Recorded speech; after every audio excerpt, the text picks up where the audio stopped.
नामदेव जी रोज जाते थे विठल का दर्शन करने और रोज प्रार्थना करते, मेरी मैया रोज भोजन बनाती है, आप कभी पाने के लिए आओ ना ठाकुर जी।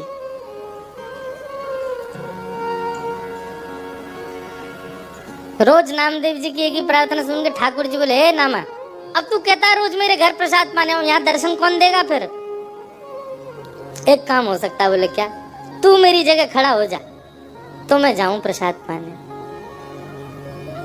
नामदेव जी बोले, ये कैसे संभव है? बोले तू आना, मैं श्रृंगार करूंगा तेरा, बिल्कुल पंडरीनाथ बना दूंगा और फिर मैं जाऊंगा तेरे घर प्रसाद पाने। नामदेव जी बोले, कोई बात नहीं, मैं वंचित रहूंगा, मेरी माँ तो प्रसन्न हो जाएगी। नामदेव जी पंडरीनाथ भगवान की जगह खड़े हो गए। अब भगवान सामने खड़े होकर बता रहे, ऐसे खड़े हो। नामदेव जी ऐसे खड़े हो गए। नेत्र बंद कर लो। बोले कर लिए। ठाकुर जी ने स्पर्श करके बिल्कुल श्याम वर्ण के जैसे ठाकुर जी वैसे बना दिया। अब ठाकुर जी बोले, अब तुम पंडरीनाथ हो गए हो? बोले जी। अब याद रखना 3:30 बजे सुबह काकड़ा आरती होगी, मंगला आरती। और काकड़ा आरती में ये पुजारी लोग बिल्कुल विचार नहीं करेंगे, ठंडे जल से नवाएंगे, ठिठरना नहीं।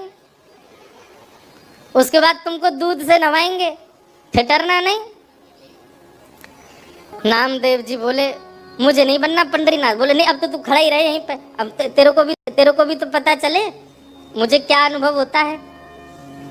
और काकड़ा आरती में नियम होता है कि ठाकुर जी श्री पंडरीनाथ भगवान के मुंह पे मक्खन ऐसे रख देते हैं, मक्खन ऐसे चिपका देते हैं पूरा, और फिर उसके बाद आरती करते हैं ठाकुर जी की।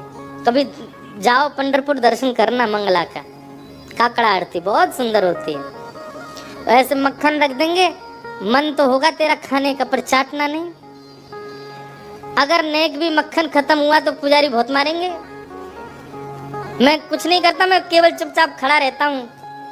उसके बाद तुम्हारा श्रृंगार होगा और श्रृंगार के बाद फिर द्वार खोल दिए जाएंगे, सब भक्ता के चरणों में प्रणाम करेंगे और कुछ भी मांगे देना नहीं, सुन लेना।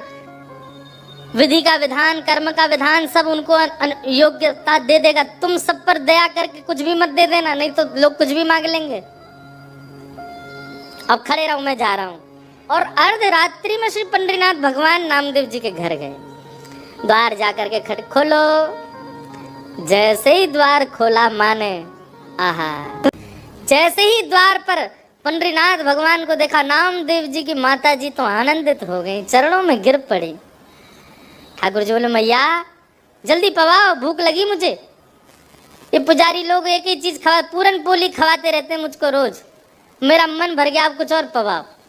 नामदेव जी की माता जी ने सुंदर प्रसाद। नामा कहाँ चला गया, अभी तक आया नहीं, इतनी देर का गया है। ठाकुर जी बोले, अभी अभी मिलवाने ले चलूंगा नामदेव से, उससे पहले प्रसाद पालो।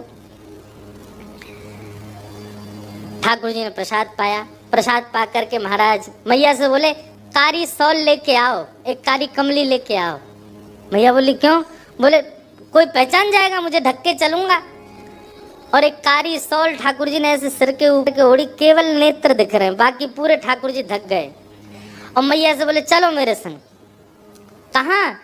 मंगला आरती हो रही है पंडरीनाथ भगवान की, और ठाकुर जी लाइन में खड़े हैं, जहाँ कतार में वैष्णव खड़े होते हैं, वहाँ नामदेव जी की मैया के साथ खड़े। नामदेव जी की मैया बोले, आप तो यहाँ खड़े हो, आरती किसकी हो रही है? बोले, नामदेव खड़ा है मेरी ओर, मेरी जगह नामदेव खड़ा, आज उसकी आरती होगी और मैं उसका दर्शन करूंगा। जैसे ही भीतर पहुंचे, श्री नामदेव जी की आरती चल रही है, पंडरीनाथ बन के खड़े हैं और दूर दर्शनार्थियों में खड़े श्री पंडरीनाथ जी बलैया ले रहे हैं। आहा, मेरा नामा कितना प्यारा लग रहा है, कितना सुंदर लग रहा है मेरा नाम। जैसे ही ठाकुर जी पहुंचे गर्भगृह में, तो नामदेव जी ने नेत्र खोल के ठाकुर जी को देखा। अब नामदेव जी घबराए, बोले, ये कहीं मुझे प्रणाम ना कर लें। ठाकुर जी बोले, आज तो नामा रोक नहीं पाएगा। और तुरंत ठाकुर जी ऐसे सिर झुका के वंदन, नामदेव जी के नेत्र सजल हो गए। ठाकुर जी बोले, रोइयो मत, पुजारी देख लेंगे, ठाकुर के आंसू आ रहे हैं। आहा, आज भी पंढरपुर में 365 दिन में एक दिन आता है, उस दिन आज भी यही भाव रखा जाता है कि श्री पंडरीनाथ भगवान नहीं, आज नामदेव जी खड़े हैं और उस दिन जितने वैष्णव दर्शनार्थी आते हैं सबको प्रणाम करते हैं। क्यों? बोले इन वैष्णवों में कहीं ना कहीं पंडरीनाथ आए होंगे दर्शन करने के।